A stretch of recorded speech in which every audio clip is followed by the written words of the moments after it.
आज भारत की भूमि की सभी माताओं को सिंधारा दूज का बहुत बहुत बधाई। माता पार्वती, माँ जगत जननी आपके सुहाग को अखंड सौभाग्यवती बनाए, यही भगवान से प्रार्थना। श्रावण के महीने में क्यों हिंदू धर्म में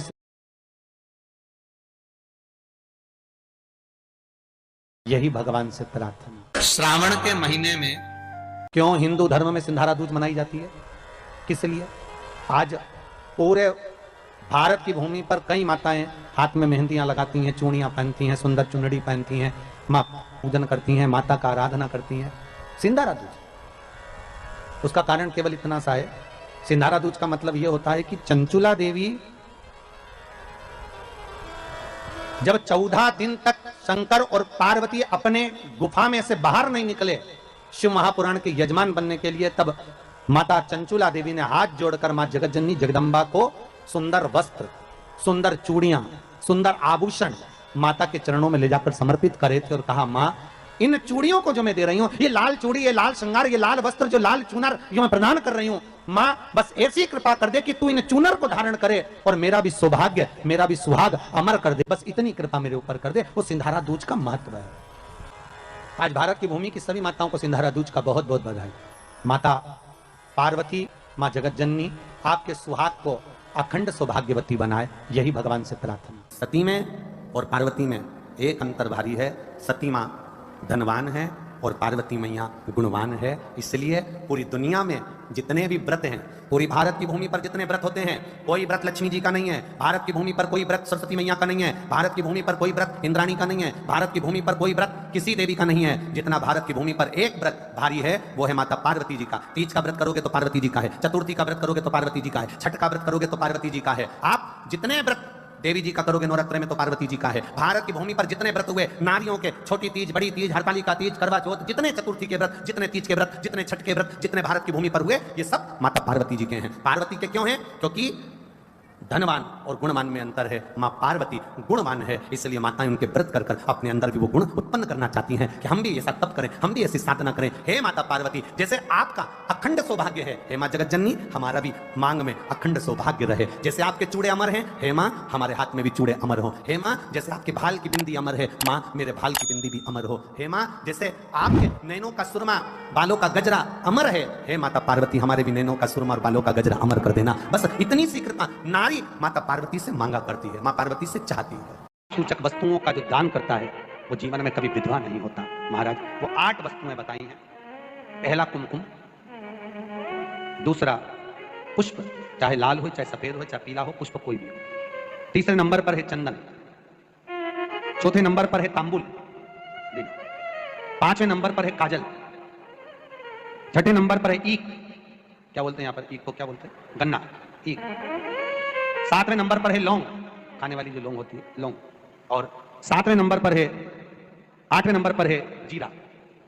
कहते हैं चैत्र महीने की तृतीया तिथि को बिना नमक का भोजन कर कर, सुबह बिना नमक का भोजन करें, एक समय फलाहार करें बिना नमक का, और तुला दान के बराबर एक पलड़े में अपन बैठकर 8 वस्तुएं तुला की रखकर जो दान दे देता है वो नारी कभी विधवा होकर नहीं जाती, 7 जन्म तक अखंड सौभाग्यवती रहती है।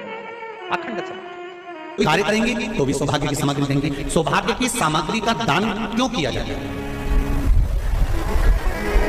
सौभाग्य सूचक वस्तुओं का दान क्यों किया जाता है? सौभाग्य की वस्तुएं क्यों प्रदान करी जाती है, क्यों दी जाती है? उसका कारण क्या है? क्यों देते हैं? महाराज भारत की भूमि की सौभाग्यवती माताओं का एक मन की अभिलाषा रहती है। भारत की भूमि की माताओं की एक अभिलाषा रहती है कि जब उसके प्राण छूटे तो अखंड सौभाग्य धारण करके पति के कंधे पर और पुत्र के कंधे पर शमशान पर। यह भारत की भूमि की माताओं की सोच, उनके मन का संकल्प, उनके मन का भाव। और विदेश की माताओं का क्या संकल्प होता है? महाराज भारत का एक संत विदेश गया और भारत के संत जब विदेश गए तो वहां पर एक मां, एक स्त्री पति की कब्र के पास में बैठकर पंखा कर रही थी। भारत के संत को बड़ा दुख हुआ, देखो हमारे यहाँ की माताएं तो पति के साथ सती हो जाती हैं, हमारे भारत की भूमि की माताएं तो पति के साथ सती हो जाती हैं, पर ये तो विदेश की माताएं तो भारत की माता से भी बढ़कर है कि पति मर गया कब्र के अंदर है तो भी पंखा कर रही हैं। ये तो इनसे भी बड़ी है, भारत की माता से भी बड़ी, ये विदेश की माता। तो भारत के संत से रहा नहीं गया और भारत के संत ने जाकर पूछ लिया विदेश की माता से, माँ जी एक बात बताओ, हमारे यहाँ पति के साथ पत्नी सती हो जाती है, वो प्रथम गिनती में आती है, पर तुम तो उससे भी बड़ी हो कि पति मर गया उसके बाद भी उसकी कब्र को पंखा कर रही हो। इतने में विदेश की माता ने कहा मैं पति को पंखा नहीं कर रही, हमारे यहाँ नियम है जब तक पति की कब्र नहीं सूख जाए हम दूसरी शादी नहीं कर सकते, इसलिए पंखे से सुखा रही, इसलिए पंखे से सुखा रही है। मेरे भारत की माताओं में और विदेश की माताओं में अंतर है सर। मेरे भारत की माताएं अखंड सौभाग्य की वस्तुएं धारण कर कर अपने आप को गौरवान्वितता महसूस करती हैं और विदेश की माताएं ये सब वस्तुएं उतार कर गौरवान्वितता महसूस करती हैं। क्यों देते हैं चूड़ी का दान, क्यों देते हैं बिंदी का दान, क्यों देते हैं अखंड सौभाग्य का दान? किस महाराज मेरे हाथों में भर भर के चूड़ी रहे, मेरे हाथों में भर भर के चूड़ी और मैया कोई कामना, मेरे मस्तक पे चमकती चूनर रहे, मेरे मस्तक पे चमकती चूनर रहे और मैया कोई कामना, मेरी मांगों में भर भर के सिंदूर रहे, मेरी मांगों में भर भर के सिंदूर रहे और मैया कोई कामना नहीं, मेरे पाँव में बिछुड़ी का जोड़ा रहे। एक बिछुड़ी नहीं, कितनी? 2 3 4 5, एक एक पाँव में जोड़े से बिछुड़ी होना चाहिए, केवल एक नहीं, सिंगल नहीं। वो तो आजकल का फैशन हो गया महाराज, जो केवल एक बिछुड़ी धारण कर लो उसी में फैशन दिखे। श्रावण की महापुराण की कथा कहती है जब बेटी को विदा करा जाता है और पहली बार बेटी के पांव में जब बिछुड़ी डाली जाती है तो वो बिछुड़ी भी अलग अलग नहीं होती, उस बिछुड़ी के जोड़ को चेन से एक दूसरे से बंधा हुआ। बोला सही है कि अलग? जितने आस्था चैनल पर कथा सुन रहे हैं, जितने फेसबुक पर सुन रहे हैं, यूट्यूब पर सुन रहे हैं, सुन लेना कि मेरे भारत की माताओं का जब पाणी ग्रहण संस्कार किसी बेटी का होता है उसके पांव में जब पहली बार बिछुड़ा पिनाया जाता है, बिछुड़ी पिनाई जाती है तो वो बिछुड़ी भी एक दूसरे से बंधी हुई होती है, चेन से बंधी हुई होती है। उसको अलग अलग वाली बिछुड़ी शादी के मंडप में नहीं पिनाई जाती। क्यों? जैसे ये बिछुड़ी एक दूसरे से पांव में बंधी हुई है, तुम्हारी जिंदगी अंतिम श्वास तक ऐसी ही बंधी हुई है, यही बनना चाहिए। तो अब माताओं ने थोड़ा सा फैशन चेंज कर दिया, अब पाँव में ज्यादा बिछुड़ी निकलती, गड़ती है, चुभती है, एक बिछुड़ी धारण है महाराज, पर नहीं, बिछुड़ी भी 2 जोड़े से। हमारी माताएं भारत की भूमि की जो माताएं हैं ये चूड़ी भी हाथ में पहनती है तो जोड़े से पहनती है। बोलो जैसा सही है कि गलत है? एक अकेली चूड़ी माताएं हाथ में धारण नहीं करती हैं।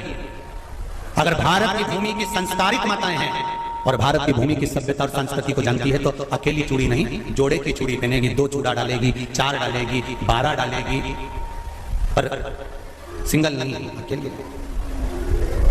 और सरल भाषा में समझ लो, हमारे यहाँ ठेले पर लेने जाओ तो जो केले अपन खाते हैं वो भी सिंगल नहीं देते, उसको भी जोड़े से दिया जाता है। 2 दूं की, 12 दूं की, आधी दर्जन दूं की, 1 दर्जन दूं। अब अंदाजा लगाइए,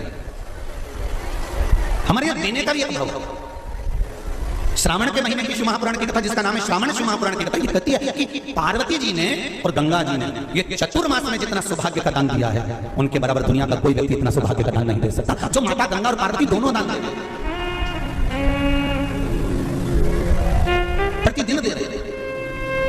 और अब आपको फैशन आ गया, तुम लोगों को जो सौभाग्य का दान देते हो प्लास्टिक की डलिया में देते हो, पर एक एक पुराण को उठाकर देख लेना, एक एक अध्यापन को उठाकर देख लेना, जितनी तुम कथा तुम्हारे घर में छोटी छोटी कथाओं की पोथियां पड़ी हो उनको उठाकर देख लेना, उसमें नहीं लिखा कि प्लास्टिक की डलिया में सौभाग्य की वस्तु का दान दिया जाता है, उसमें लिखा है बांस की पिटारी में, बांस की डलिया में सौभाग्य की वस्तुओं का दान दिया जाता है। क्यों? क्योंकि बांस वंश की वृद्धि करता है, बांस सौभाग्य की वृद्धि करता है और बांस अखंड सौभाग्य, जैसे बांस का पौधा बढ़ते चले जाता है, बढ़ते चले जाता है, उसी तरह बांस की डलिया में जब दान दिया जाता है, बांस की टोकनी में जब दान दिया जाता है तो ये भाव रखा जाता है कि तुम्हारा सौभाग्य ऐसे ही बढ़ता रहे। पर अब थोड़ा सा फैशन चेंज हो गया तो प्लास्टिक की डलिया,